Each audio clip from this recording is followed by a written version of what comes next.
Hello everyone and welcome to Stan the Wine Man TV. I'm your host, Stan Rattan, and this is the Blue Collar Wine Show, where I do my best to help you to feel comfortable with your palate, simplify wine, take the snob out of wine, whatever it takes, so that I hate to use the word demystify because a lot of people use that, but basically to help you appreciate that wine is not a mystery, it's just a beverage.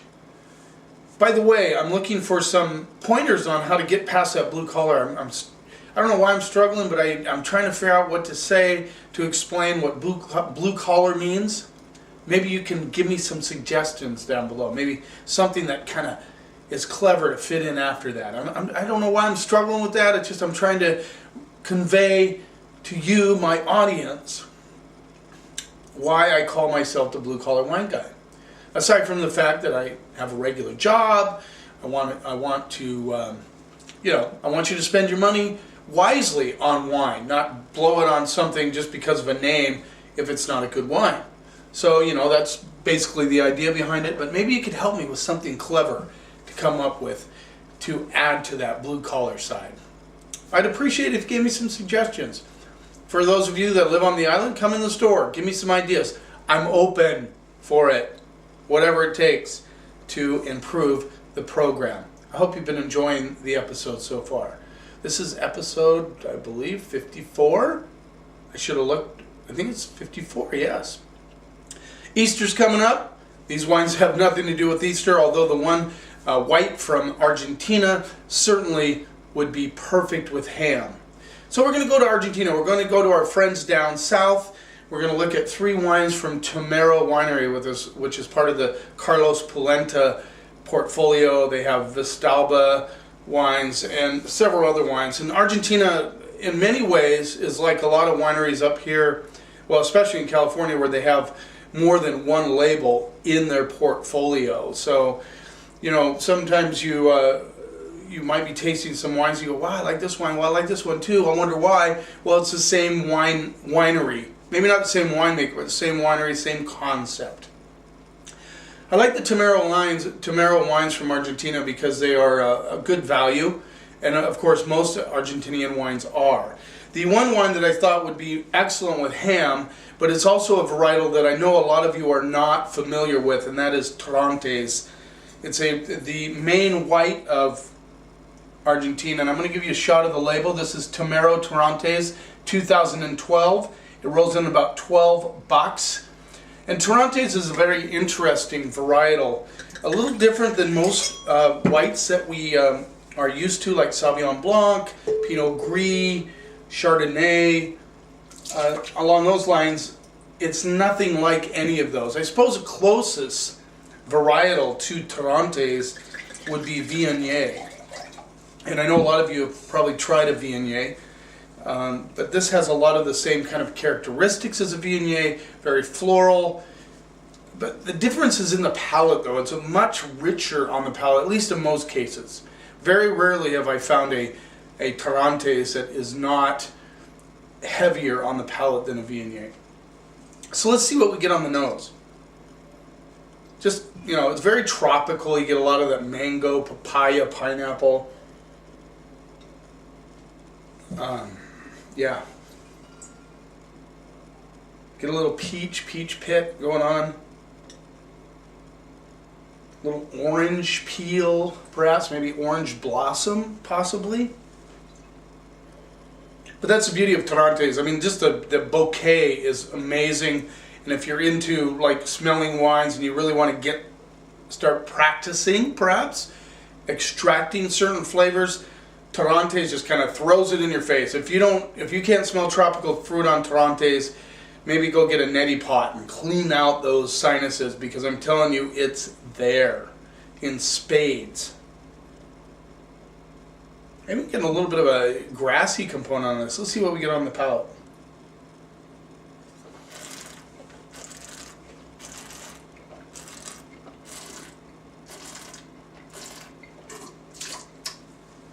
Yep. Gorgeous tropical fruit notes. I mean, I get the mango, the pineapple, orange, tangerine, A little bit of spiciness.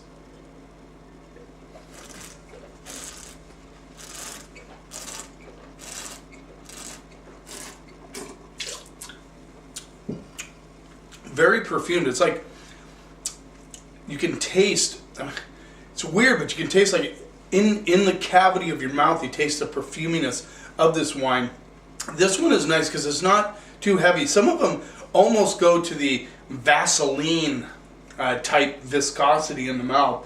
This one doesn't go there, but it still has all that beautiful tropical fruit. Delicious factor is there. And I'm telling you, if you're doing an Easter ham this coming weekend, I'd be all over Torrontes. I mean, it's $11 or $12. It would be beautiful with ham, beautiful with a lot anything that you put in with that dinner.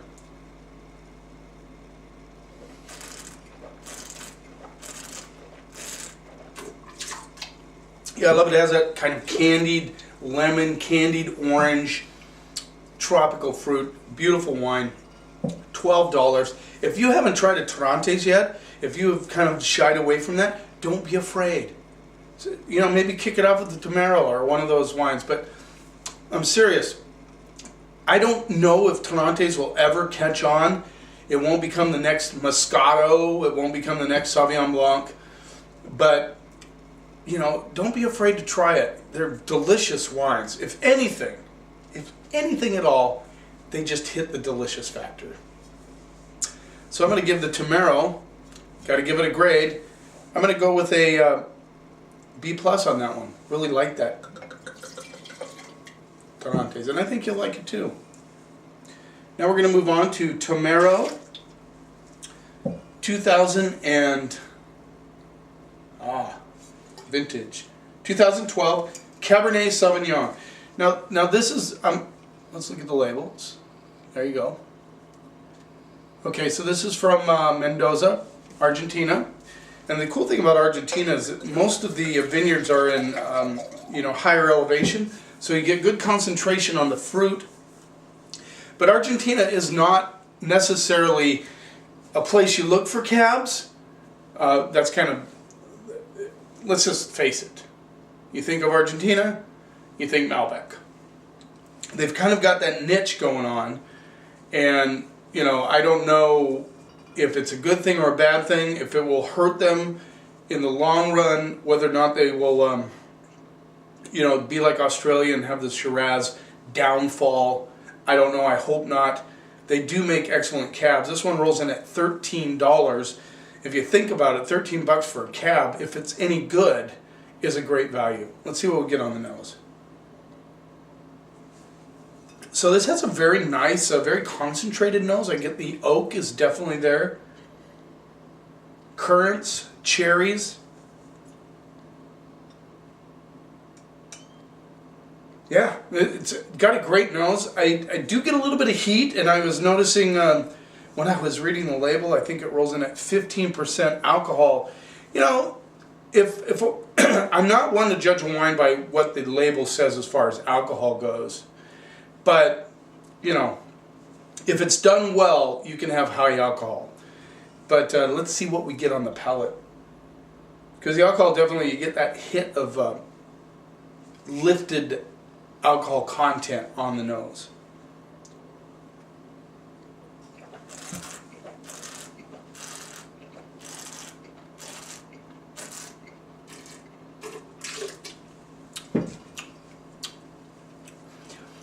You know, that's nice. It doesn't come through on the palate very strong.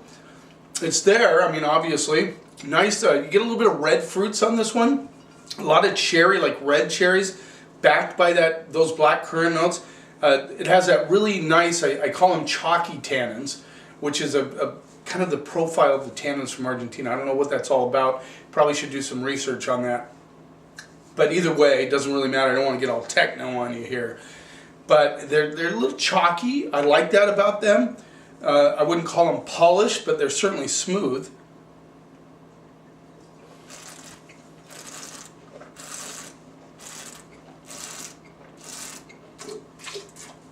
There's even a little bit of red flower. I get some rose petal violets on there. This is a very good cab. $13. I'm even getting a little grip on the back end. It may be 15% alcohol, you may get a little bit of on the nose, but I do not sense an overpowering amount of alcohol on the palate. I get a little burn on the backside, I'll admit that. But with some food, you probably wouldn't hardly notice it at all. So, I'm going to give that cab a B, which is, I think it's above average. $13, are you kidding me? Excellent job. Let's move on. Tomero, 2012, Malbec. I was intrigued that the Malbec is $14. It's $1 more than the cab.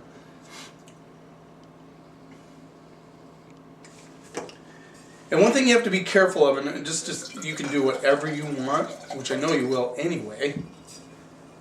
Don't think that a Malbec is overpriced because it's 14 bucks. I mean, seriously.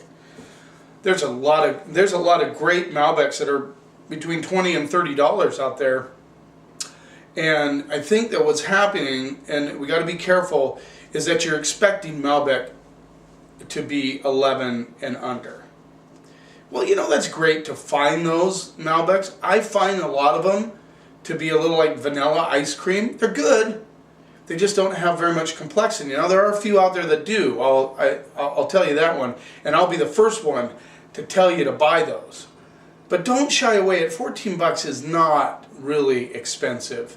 So don't think that this is an overpriced Malbec because it's $14, really. So this is the Tomero Malbec 2012. And one of the things you notice about Malbec, and hopefully you can see this, I'm going to zoom in just a little bit, is Malbec is incredibly intense in color, and hopefully you can see that in the backdrop there. Sometimes even darker, well, a lot of times even darker than Cabernet Sauvignon. Let's see what we get on the nose. So I get a lot of plum notes, blackberry and plum. Again, very perfumed. Let's see, this one rolls in at 14% alcohol. I don't want to get stuck on the alcohol thing, but I just get a little bit of it on the nose. That's why I'm looking. Yeah, just lots of blackberry. There's a little bit of currant. There's black plum. A little bit of, I get some red flowers on the nose. Let's see what we get on the palate.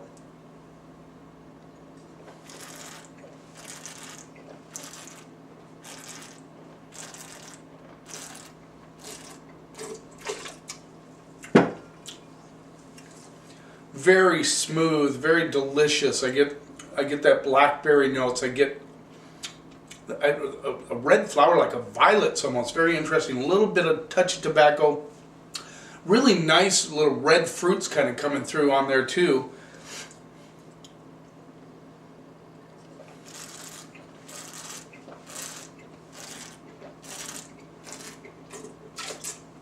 Yeah, it's almost like candied blackberries with a little bit of plum. I'm getting some cherry notes in there for sure. You know, the finish on this just lasts and lasts and lasts. There's almost like a little tar action on the back end, which is not a bad thing. It's integrated with that fruit really nicely.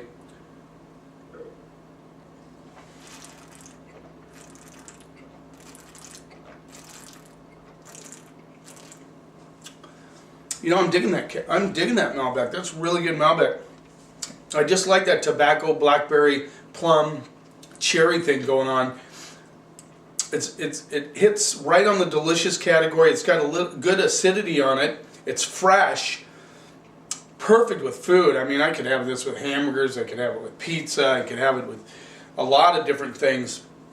You know, I'm not going to go ham on you here, but if you're having lamb for Easter, which a lot of people do, this would be good with lamb. It really would. I think it would match up nicely with that. You know, yeah. Tomero, good lineup. Carlos Polenta does an excellent job, has some excellent wines. Look for Tomero. It's not hard to find in the state of Washington State. It's distributed by Unique Wine Company. I'd like to thank them for the samples so I could do this show. You know, I mean, that's the way it rolls, you know. Thanks for watching. I hope you enjoyed this episode. Keep watching. Please make a comment. Help me with that beginning. I like the most of it. I'm just trying to work out something after this is a Blue Collar Wine Show. Give me some advice. Help me out. Let's make this program blossom the way I'd like it to. Thanks for watching. And here's to keeping the snob out of wine.